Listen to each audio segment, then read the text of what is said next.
Hello there people, this is Christian and welcome back to Computer, and this little handle which is from a challenge I posted, or really I need to handle myself, a small thing.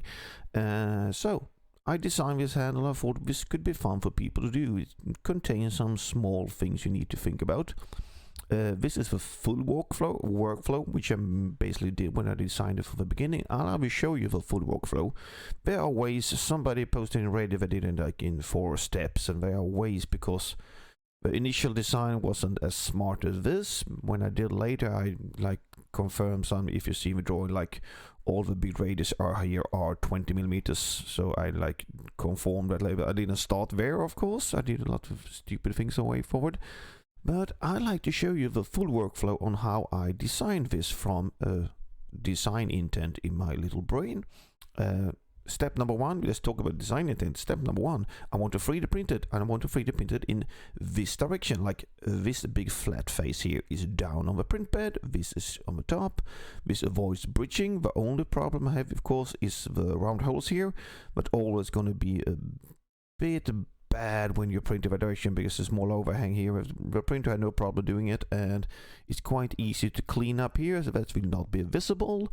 The outside of the handle will be visible, and my sensitive skin will be touching this handle. I don't want any pointy plastic bits pointing out, because if I was printing it in this direction, standing on the posts here, I would have a lot of overhang here with the support, which would make a really bad surface finish on this part here. So that's one. 3D printing is the manufacturing method. Second, I wanted about 120 millimeters from here to here, and I wanted 25 millimeters below here, and I wanted a nice little like arced shape. So let's go back and look for a correct side like that. Some other things when looking at this, of course, is a symmetrical part with the design intent. Turn on the radiant point. The radiant point is in the middle in all directions, which makes it easier to use planes if I need anything to like mirror symmetries and stuff like that. So I try to put that in the middle. It contains basically 2 parts. We have this arced part, and we have the posts on both sides, and these are the same. So yes, you can see in my timelines I use mirror. I only design half of it, but we designed it from the start. So let's start a new design. Be a good user to start a new component. So we stack things up. And I forgot to say also, the holes here is for machine screws and nut of the backside. And I wanted quite a big surface area here if I wanted to add some glues for some extra strength. So let's do like this. I'm gonna pop out that, move in a bit so we can see the drawing I made. So which part should we start with? We're going to open up like this. You should really save your file. I don't do that now, but normally remember to save a file so you get the recovery function going, because if you don't do save, it does not auto save. If you start a save, it would automatically save at times. I think it's 5 minutes originally. So let's get started and stop ranting. I'm going to start by creating the arc profile, the one up here. So let's do this here on this. We're going to do some, now I can't spell. Yes, I can use the menus, but I like the sketch shortcut function. 3 points arc. Let's do some arcs. We have some arcs. We have some lines. And this design right now looks like crap. Where do you come from? Let's remove that one. That needs to be horizontal. Those 2 needs to be equal. Those 2 needs to be equal. And let's do horizontal from here to here. This locks everything down. Horizontal from, I'm holding down the shift key to find the center point of this arc, and in here. And now I can start adding dimensions. Let's dimension the width of it. That's gonna be 20 millimeters. Let's do the arcs. That's gonna be 20. Ooh, it's wildly working away. Dimension, right click, pick circle and arc tangent, so we can do the dimension out here. That's gonna be 10. And the dimension, once again, right click, arc tangent from here to here. That's gonna be 35. And let's open up a sketch check. We have a fully defined sketch, but I will add one more thing. instinct a lot of people have when we see something like this is bent, we do want to do a sweep. I have added the our R165 here. I like to do revolve sometimes. I'm going to do a line. I'm going to put it down here. Going to use a horizontal constraint, shift once again, find the center point up to here, and this here up to here. This means this is defined in width but not in height yet. And the R165, let's do the dimension, right click, select tangent, here, and 165. Like that. By doing that, I get an axis for revolve. So we can do revolve. That profile, thank you. The axis is this one. And normally it goes, I'm gonna switch it. It will pop up and do a full revolve, and I don't need that. I'm gonna use an angle, and something like 45 degrees is enough, because if you told me on origin, we can see that the arc shape is now below the plane here, and I'm gonna start design the post from up here, so that's enough. I'm gonna overdo the bodies now and trim them down. That's how I design. So we made that part. The second part we need to do are the posts here, so let's do them. Here's a little small thing about the degree here we're gonna have a look at. Do a sketch. Let's do it from the bottom. I can now easily just project in the edges of this one, so I don't have to put in those 20 millimeters. I'm gonna hide the body now because it's a bit confusing. Do some arcs. Like that. Like that. Make sure I don't get too many extra constraints. I need to remove them later anyway. So far these two are going to be equal. I can also tell Fusion that these 2 points are going to be horizontal to each other like that. We're going to dimension these arcs. They are supposed to be 20 once again. We can do dimension, right click, pick arc tangent. Outside of this to the center line here was 120, so that's 120 divided by 2, so we're only doing half of it. And these got a bit cramped. Let's move it over. We're going to dimension once again tangent from here to here. I did that dimension, yes, 25. And by doing that, I don't have everything. Yes, I could do the sketch for the holes here. I want to save one sketch, but sometimes I like to do, especially when I design things, I like to take one step at a time, because now I know, I have a drawing, I know where the holes are going, but in the regular design I didn't know exactly where I wanted this to be, so they didn't end up out on the edge or stuff like that. So this is where we're going to end now. We're going to finish sketch, fully defined sketch. We will make an extrude of this part. Can have a look at this body. Pull it up someplace. It's going to do a cut. We don't want that. We want a new body. How far do we want it to go? Yeah, we can do it basically. All we need to do is do the same height as here. There's a minimum, so we're going to do it 35.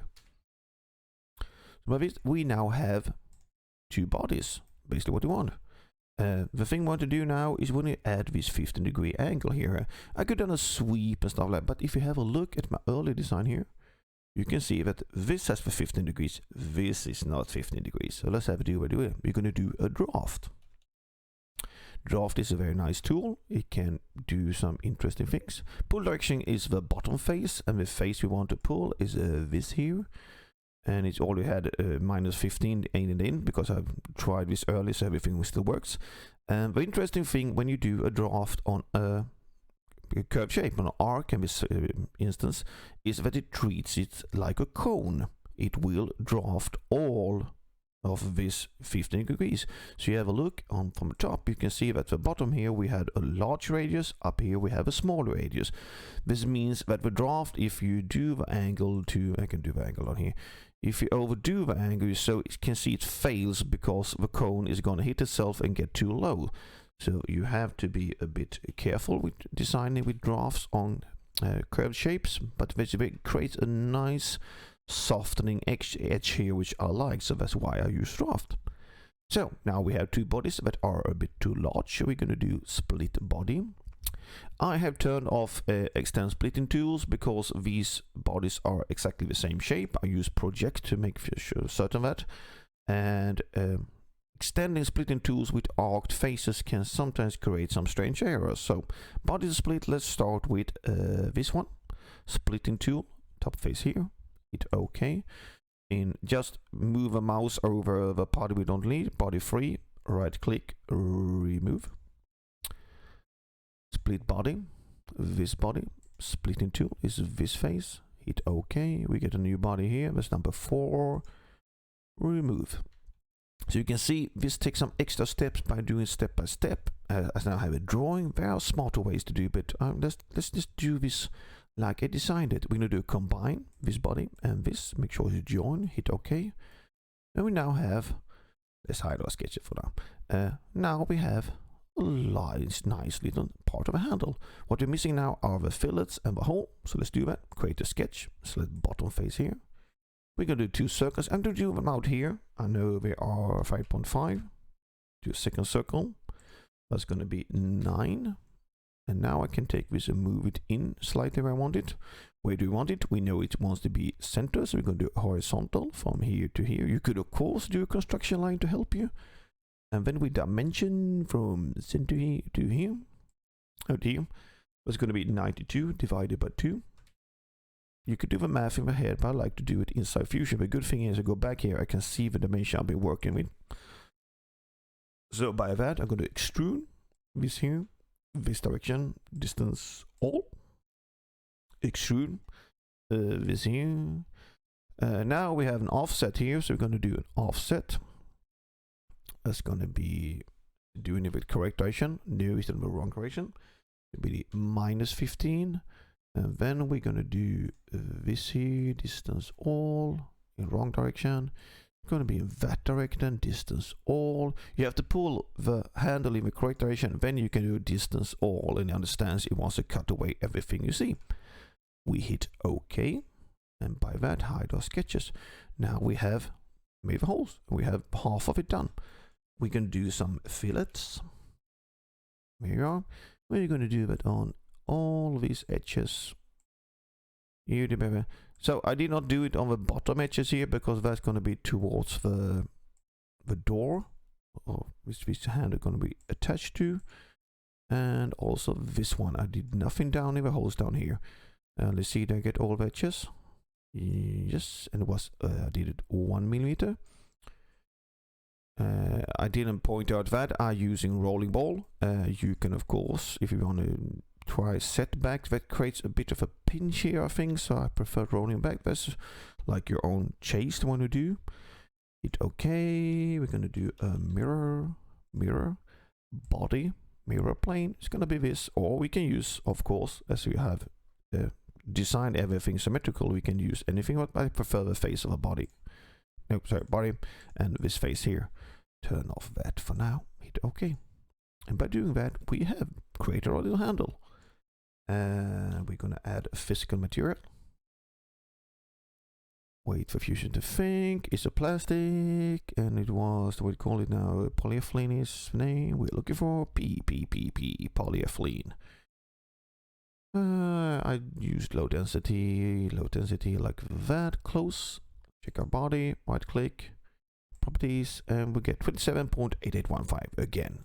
So now we've done everything. I would really recommend you to go back and rename your sketches.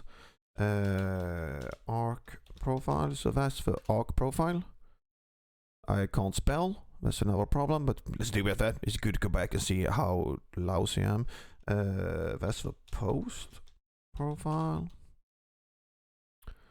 Oh, let's do that again, because we can't have words like that. Why can't I type today? Sorry. Let's do it this way. This is something that Fusion need to clean up a bit. I think I still can't spell things. Post. Like that. By naming things like this, it gets much easier to, if you want to go back and change the design. And I also like to rename this body. I like to do it like that. Why remain that is when you export it as an STL, you can get the names with the files, and it depends on the slicer how it names. Process slicer nice to name it from the body name. If you do a 3MF file output. So I hope I haven't confused you too much. So this is like the full workflow I use to create this part. I can now go back and make a parametric and play around with it. And of course, you can now try to push down this workflow to fewer parts. Somebody mentioned 4 steps. I don't know if it's totally correct, but I can see it. We can at least remove half of these steps here. But that's like, it's good to shorten down your workflow, but on the other hand, also, if you want to go back and do some changes, you want a wider handle, something like that, if you do too much compressing of your workflow, you can end up in a position where you can't edit your workflow. So that's a balance thing. And with that said, I hope you enjoyed this, and if you want more videos like this, please leave a comment, and I know what I'm trying to do. I will still keep on sharing things I like, so I hope you like it too. With that said, take care, see you around, and goodbye.